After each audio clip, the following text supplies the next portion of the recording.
So you are a very logical person. Why do you present yourself as a spiritual person? Should I answer the question or the assumption?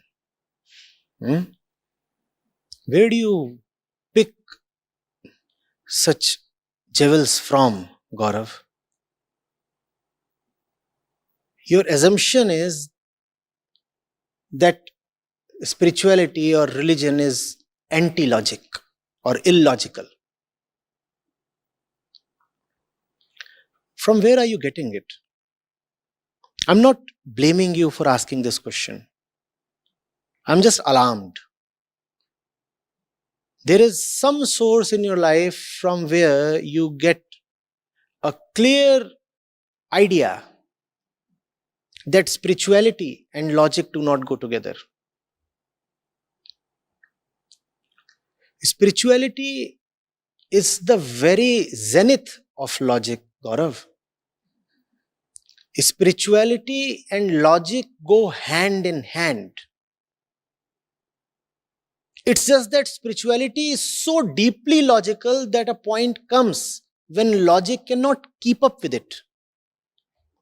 So spirituality and logic go hand in hand, and at some point logic gets tired and falls down, and spirituality still keeps going. Then you say that spirituality has surpassed logic or transcended logic.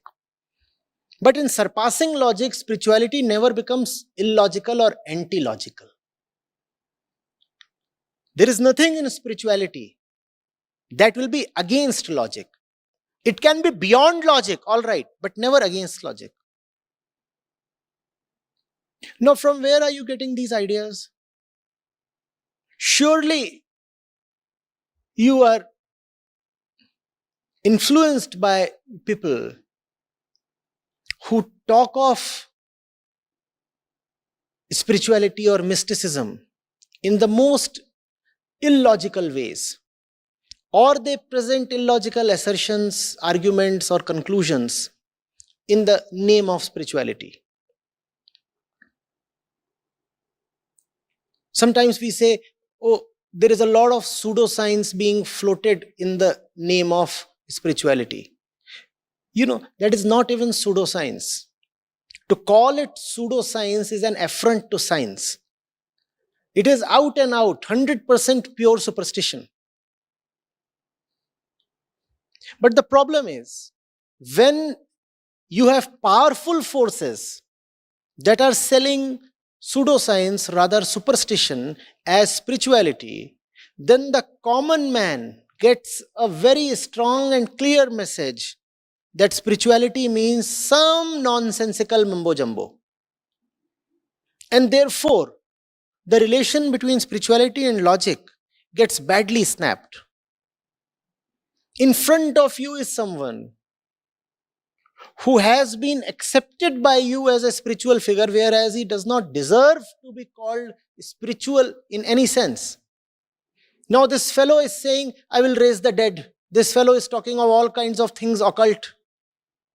Or you are reading a book that mentions that one fellow is here and the next moment he is in London, or he is in London and Calcutta simultaneously.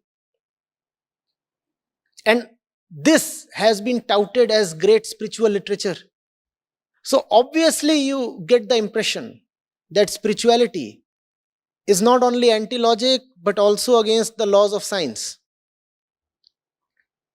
Somebody is saying, you know, water has memory. Somebody is saying that using Rudraksh you can figure out whether food is contaminated or not. Things will start happening. And you do not question these things. You do not ever apply your intelligence to these things. You don't even ask a counter question. You can be pardoned because usually when all such nonsense is being propagated, counter questions are not even allowed. Lab experiments are not even allowed because the moment an experiment is conducted in an honest environment in a laboratory, the truth will be out. The God-man will be exposed. So why will he ever allow any kind of experiment to take place? So much about the God-man. I don't want to talk about such godmen too much. I want to talk about you. Why did you first of all accept their nonsensical talk as spirituality? Do you see the clear happening? Because you accepted that what they are talking is spirituality, therefore now you feel that spirituality has to be devoid of logic. Are you getting it? This is how your mind is functioning. First of all, you take some fellow as spiritual. And why have you accepted that fellow or a number of such fellows as spiritual? Those fellows might be alive or dead. Those fellows might just be author of a particular book. That fellow might be a very, very big historical name belonging to the last century. Doesn't matter who that person is. Alive or dead. Author or wizard. Godman or conman. Doesn't matter. But you have allowed some person to occupy a position that he does not deserve. And you are saying this fellow is spiritual. So that is your spirituality now. Because you have clearly mapped the word spiritual with that kind of a person. Now what does that person do? That person talks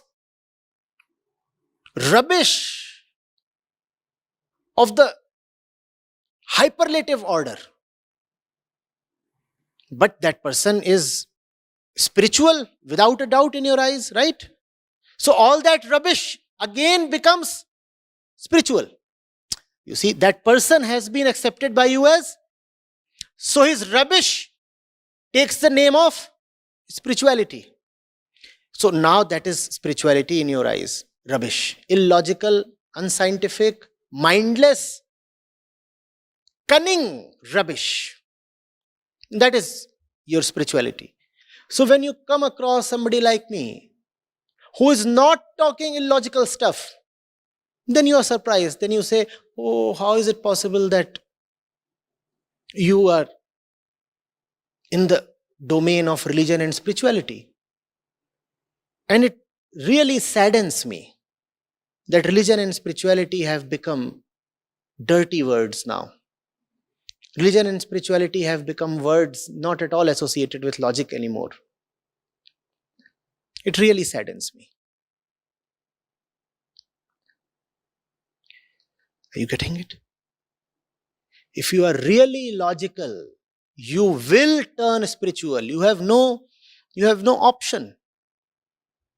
Spirituality is the natural destiny of logic. All logic concerns things outside of you.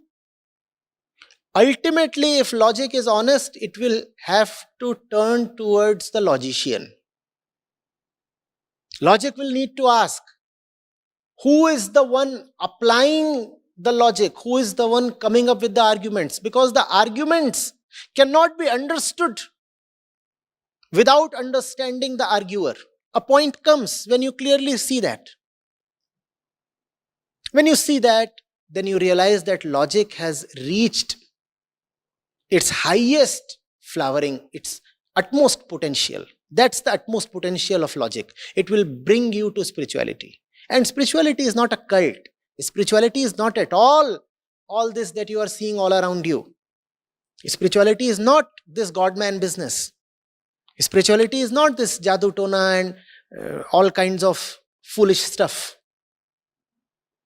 And remember that a really spiritual man can never contradict science. Really spiritual men actually went along very nicely with scientists. They never had a bone to pick against scientists.